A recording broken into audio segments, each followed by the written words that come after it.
Anna, he's going to do closing conversation and comments. Well, thank you, Haley. Teresa is right. It's pretty big what the survivors have accomplished today.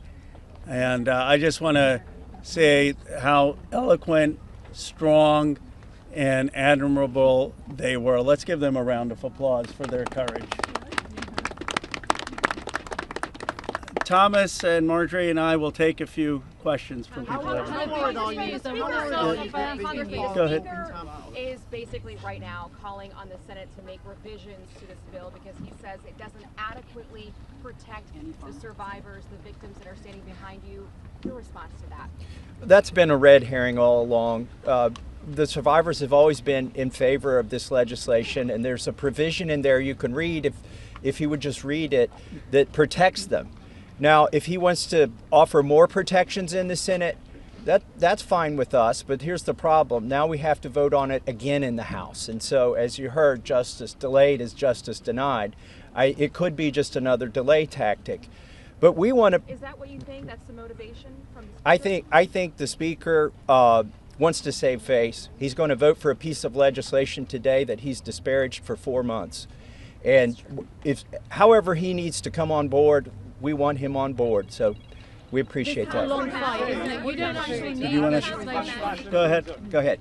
I wonder, what do you say today to Andrew Mountbatten Windsor, the man formerly known as Prince Andrew? Well, you know, there's becoming a reckoning in Britain that needs to happen in the United States. A prince lost his title. The ambassador to the United States lost his job. We need to see those same kind of consequences here. As my colleague Rose said, there shouldn't be buildings named after these perpetrators of these heinous crimes. There shouldn't be scholarships named after them. And there needs to be accounting. We've seen tens of thousands of pages released by the Oversight Committee. What we've not seen is a single name. So I implore you to look and see if we have true justice and transparency in here. And the survivors will know when that has happened. And I do think that Prince Andrew does need to come and testify at our Oversight Committee, and that can be bipartisan. But I share Thomas's view that the urgency that the British people have shown in getting justice needs to inspire an urgency here in America. You don't need legislation. You don't need legislation. Go ahead. You don't need legislation to get the files released. President Trump could just release them today. Well, is that frustrating for you? Why isn't he doing that? And also, did you ask him to be here today? It's a really powerful moment, this. Look, I'll let my colleague speak. I hope the president meets the survivors. And I hope when he signs the bill, the survivors are there. I don't care if I'm there, Thomas Massey is there, Representative Greene's there, but the survivors should be there. Didn't need it to but I hope he meets them, because I think if anyone who meets them and sees their emotion will be moved. And my goal is to get justice here. So I hope he will meet them and really hear what's happened and actually take action. But the broader point is, yes, the president could order the Justice Department to release the files, but what in a constitutional democracy, what we're supposed to have is Congress says that the files should be released, and then it's not on the whim of any president. Then the Justice Department is compelled to release those files because that's the law of the land. Let's just take a Have you spoken to any Republicans in the Senate who are looking to, move this forward? So Senator Merkley is a Democrat. He's led the exact same legislation that Roe and I introduced in the House. One Republican co-sponsored his bill yesterday, and I have spoken to at least one more who says they will co-sponsor. The important thing about the Senate is that they need not to muck this bill up. There's a lot of attention on here. We've needlessly spent 4 months dragging this out. A duly elected representative, was denied her seat in Congress for 49 days, and it's time to pull the Band-Aid off. The Senate, it may be tempting for them to get cute and to do things that will limit the release of these documents. They are afraid that people will be embarrassed. Well, that's the whole point here. They need to be brought to justice, and embarrassment is no reason to stop it. So the Senate, John Thune, it's up to him. He needs to bring this to the floor of the Senate. And I think the vote today will show that in the House. And the president, look, the president has said he would sign the bill. You're going to get almost a unanimous vote here. So you have the president and a unanimous Congress believing that this protects the survivors and is calling for the release. There's no reason for the Senate now to, as Representative Massey puts it, muck around with it. They need to put it up, have a vote, have the president sign it. If there's any further protections, they can do that through the DOJ process. But what they should not do is delay a vote on a bill that the House is going to vote overwhelmingly for and that the president supports. On the release of these files, Congresswoman Greene, you raised the question of whether or not the Justice Department will actually release these files. Do you take the president at his word when he says he's going to sign this bill, and do you have confidence that these files will actually be released? I only take people's actions seriously, no longer words. And what do you think the president's actions? And I'll tell you, because I wasn't a Johnny-come-lately to the MAGA train.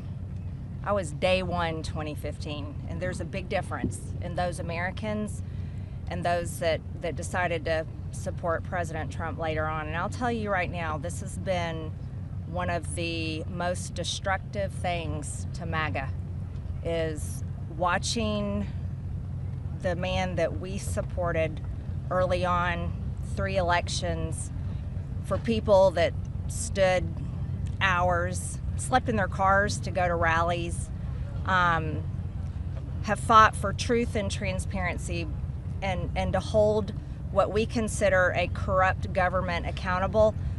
Watching this actually turn into a fight has ripped MAGA apart.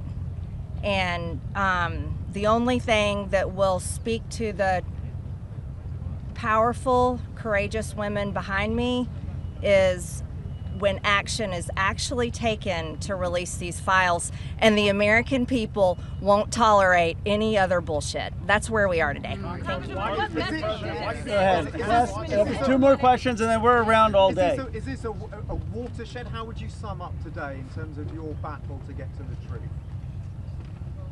I would say that these survivors have been fighting for decades, and they finally are being heard by the American people, and we're finally going to have a reckoning for this Epstein class that has gotten away with horrific things. Look, I grew up in Bucks County, Pennsylvania. People went to church, they played Little League, they went to their neighbors for barbecue. They didn't go to a rape island and abuse young girls or traffic young girls. And people with extreme wealth have thought that the laws don't apply to them, and their culture is totally out of touch with the values that built America. And finally, we're going to have a reckoning over it. How worried are you that we'll take the lady here. Let me ask you this. You said you wanted this to go straight to the Senate. What message does it send to the survivors behind you if the Senate doesn't act quickly to move this bill forward? Well, they're not here. They're not going to answer questions, so I'll answer a question. I prefer, actually, it goes straight to the president. He can release these files without the Senate acting. Sometimes they take a long time to get things done. The House figured out a way to take 4 months to get this done. I think it's disrespectful to the survivors if they delay this. There's nothing more important than cleaning out the rot in this country. And this is rot, and it's not a partisan issue. And the senators need to get on this. Yes, the economy is important. Yes, international policy is important, but there's nothing more important than getting to this rot and cleaning it out. They should put it at the top of their agenda. As you know, there's a provision in the bill already that would allow the DOJ to not release certain information if it would jeopardize an active investigation. And the president just last week ordered his DOJ to conduct an investigation. What makes you think you would actually, if this bill passes, see these files, that the public would see them? There are 1,000 survivors. They can't open enough investigations to cover up everything that's in these files. And yes, it's true they can try to protect a few certain people or a few certain companies, but those investigations will eventually end. And in the meantime, there's not enough investigations to cover up 1,000 different crimes, 1,000 different rapes, 1,000 different sex trafficking instances.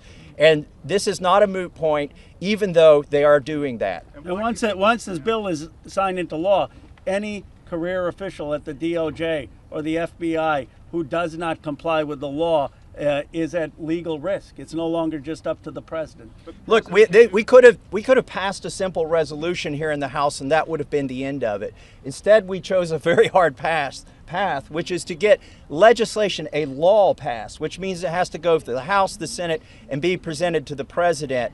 And that will have the force of law. They will be breaking the law if they do not release these files. Thank you very much. The president has fought so hard. Last to question, block and the then release of these files. Why do you think he has fought so hard?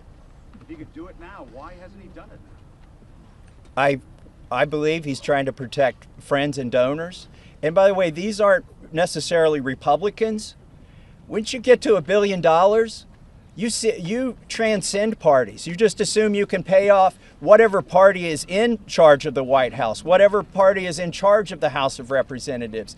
And this is about those kinds of people. I think he's been trying to protect them. And I think it also incriminates our own government. This is a complete and total failure of the justice system, as the survivors have witnessed here today to us. It incriminates the FBI. It incriminates our intelligence agencies. It incriminates police departments in West Palm Beach. And that's what has been protected by this, either willfully or unknowingly, and it's time to end it. And I would agree with Representative Marjorie Taylor Greene that what matters now is just the action. I don't speculate on what politicians' motives are or what's in their heart. The point is the American people have spoken, Congress has spoken, release the files. It's time for justice. Thank you very much. Thank you. Yes.